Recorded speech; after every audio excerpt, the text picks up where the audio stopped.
Se o cristianismo é a única verdade absoluta, então por que existem tantas diferenças de pensamento entre os cristãos? Por que existem tantas denominações diferentes? É isso que eu quero conversar com você no devocional de hoje. Para começar, é importante dizer que nós não reconhecemos todas as denominações como sendo denominações verdadeiramente cristãs. Muitas delas distorcem a verdade do evangelho e comprometem a salvação dos seus seguidores. Mas como a palavra de Deus nos diz, na volta de Cristo ele vai separar o joio do trigo. O joio e o trigo são extremamente parecidos, ele até engana alguns, mas não engana Deus. Portanto, muitos que parecem cristãos, muitos que se dizem cristãos, na verdade não seguem o verdadeiro evangelho anunciado por Cristo. Inclusive levam muitos ao tropeço, levam muitos a se perderem. E um dia eles serão condenados por isso se não encontrarem a verdade e não se arrependerem. Bom, depois de ter pontuado isso, eu concordo com você que sim, entre os verdadeiros cristãos também existem diferenças de pensamentos, doutrinas, costumes, interpretações de algumas passagens. Por exemplo, algumas igrejas acreditam no dom de falar em línguas, que seria a linguagem dos anjos. Outras igrejas não creem nesse tipo de dom. Algumas igrejas têm ministério de dança, outras igrejas não têm dança durante o culto. Algumas igrejas ceiam todos os domingos, outras igrejas ceiam uma vez por mês. Mas essas diferenças não afetam em nada o centro da mensagem de Cristo, que diz que éramos incapazes de nos salvar, mas por meio do sacrifício de Jesus fomos justificados diante de Deus e agora salvos, num ato de amor, graça e misericórdia. E nós não fizemos nada para merecer isso. Algumas diferenças entre nós existem até mesmo dentro de uma mesma denominação. Uma mesma igreja costuma ter membros com diferentes pensamentos uns dos outros. Mas isso não significa de maneira alguma que não existe verdade absoluta. Existe sim uma verdade absoluta acerca de Deus. As diferenças estão apenas na nossa percepção acerca dessa verdade absoluta. O pastor Augustus Nicodemos, no seu livro Cristianismo Descomplicado, dá um exemplo muito bom. Ele conta uma história de que, um certo dia, 3 cegos foram levados ao zoológico para poder conhecerem um elefante. Um dos cegos tocou na barriga do elefante e disse assim: "Esse animal é como uma parede." O segundo cego tocou na pata do elefante e falou: "Esse animal é como o tronco de uma árvore." O terceiro cego tocou na cauda do elefante e disse: "Esse animal é como uma mangueira." Ora, se eles juntassem as informações de cada um, eles chegariam numa conclusão mais precisa acerca de como é um elefante de fato. A informação de um não contradiz a do outro. O elefante de fato corresponde a essas 3 percepções que eles tiveram sem que elas se anulem. O elefante tem cauda, tem pata e tem barriga. Eles tiveram percepções diferentes acerca de uma verdade absoluta. Mas o fato de cada um deles perceber o elefante de uma forma não anula quem o elefante é.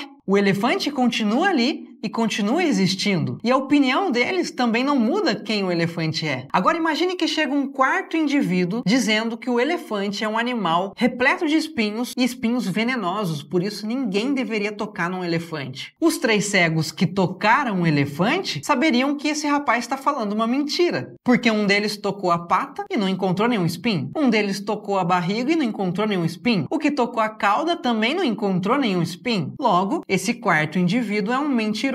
E a mentira dele pode fazer com que muitos não queiram ter essa experiência de tocar o elefante. A minha oração hoje é para que você não passe por essa vida sem conhecer o seu Criador. Esse é de longe o maior privilégio que nós temos nessa vida. Conhecer e nos relacionar com aquele que nos criou. Existe uma verdade absoluta acerca dele e essa verdade está no Evangelho. Portanto, experimente Deus, renda-se a Ele, diga a Ele que você quer conhecê-lo, mergulhe na sua palavra, busque Ele de todo o seu coração e eu tenho certeza que Ele não vai te ignorar. Porque Jesus diz em João 6,37: "Todo aquele que o Pai me der virá a mim, e quem vier a mim eu jamais rejeitarei." Deus te abençoe e até já.